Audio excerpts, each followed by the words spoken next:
Thank you, sir. All right, so my iron is at 225, and that's close enough. And I'm going to start heat forming it around. Okay. Notice there's no wet glue right there. There's no wet polybrush, and so I'm just going to heat form it around. You didn't put any in there. I didn't. Okay. Nope. It's dry. It's dry because I don't want it to stick down yet. So heat form. Once I get it all heat formed, now I'm going to bump it up to like 250 degrees. And you see I've got a little bit of wrinkle right here, got a lot of wrinkle right here, and a lot of wrinkle right here. Where do I want to start shrinking at? Do I want to start at the problem areas, or do I want to start far away from the problem areas? Far away. Far away, yep. Because if I start shrinking fabric here, it's going to pull all of this over. So what I'll do is take my iron and shrink these areas first. And what you'll find is you might need a special tool.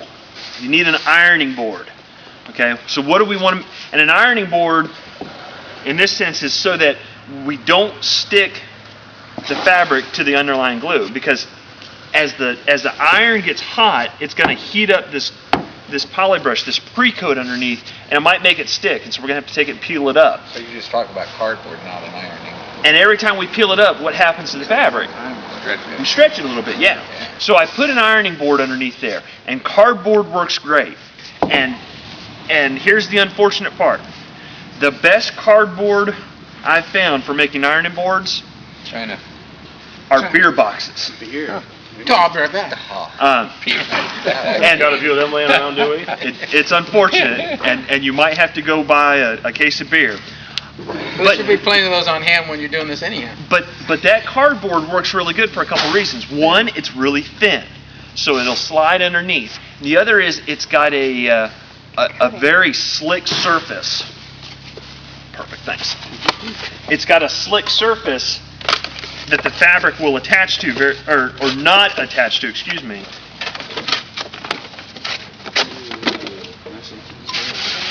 So ironing board.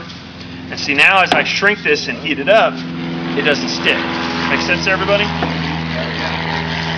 And so you're trying to use a straight tape versus a bias tape so that it'll have a more streamlined finish? I'm using a straight tape here, yeah. Now this is about a 14-inch bow, 18 inches maybe.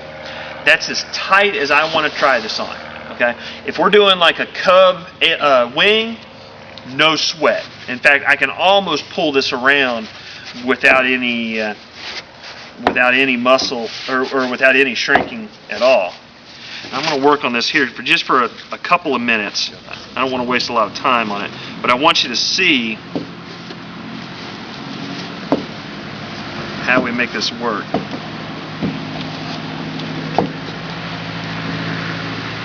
Now I'm at 250 right now, and I've already got it laying down. Remember before it was standing straight up.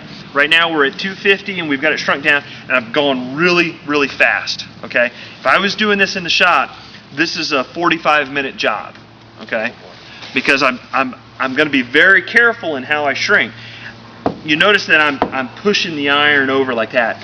When I'm in the shop doing this on a real airplane, I'll only shrink that edge.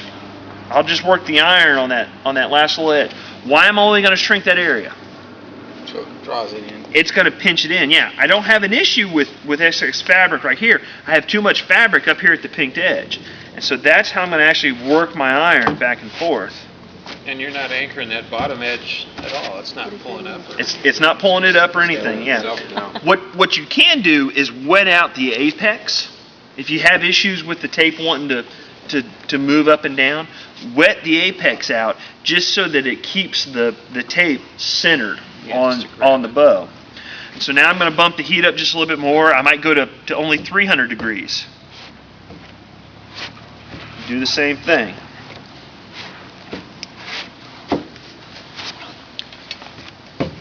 And once I work 300 degrees and pull out some more of these wrinkles, I'll bump it up to 350 degrees. Do the same thing. Now, what happens at 350 degrees? It doesn't separate. I'm You're done. maxed. There's That's it. there's no more shrink after 350 degrees.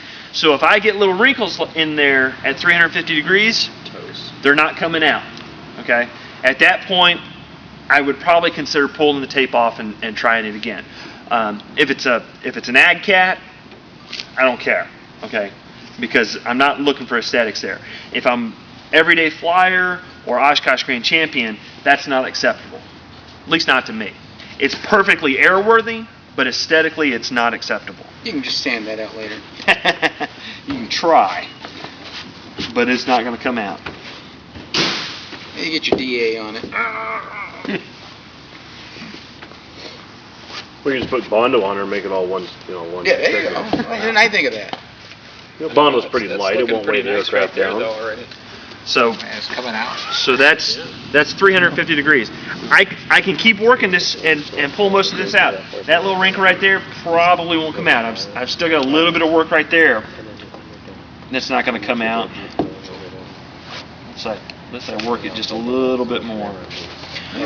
What do I have to be careful of though? Heating the glue up too much. You're at the maximum temperature. I'm at 350 degrees and I've got a glue joint right underneath there. If I get that glue joint up to 300 degrees, 350 degrees, it's going to come apart. It'll literally just separate. It kills the polytack glue. So be conscious of that. And that's where your ironing board comes in handy, because what else does the ironing board do besides prevent the tape from sticking down? Heat sink.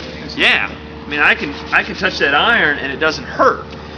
So it's going to prevent some of that heat from transferring. So 45 minutes and I get a solid tape that goes all the way around. What's the benefit of doing it this way? Looks good. Bragging rights. Yeah. You can use one piece of tape. Bragging rights. That's all that is. That's where you go to your buddies and say, find the joint right there where I went from this tape to that tape, and yeah, that looks pretty good. All right, let's look at the other wing over here real quick.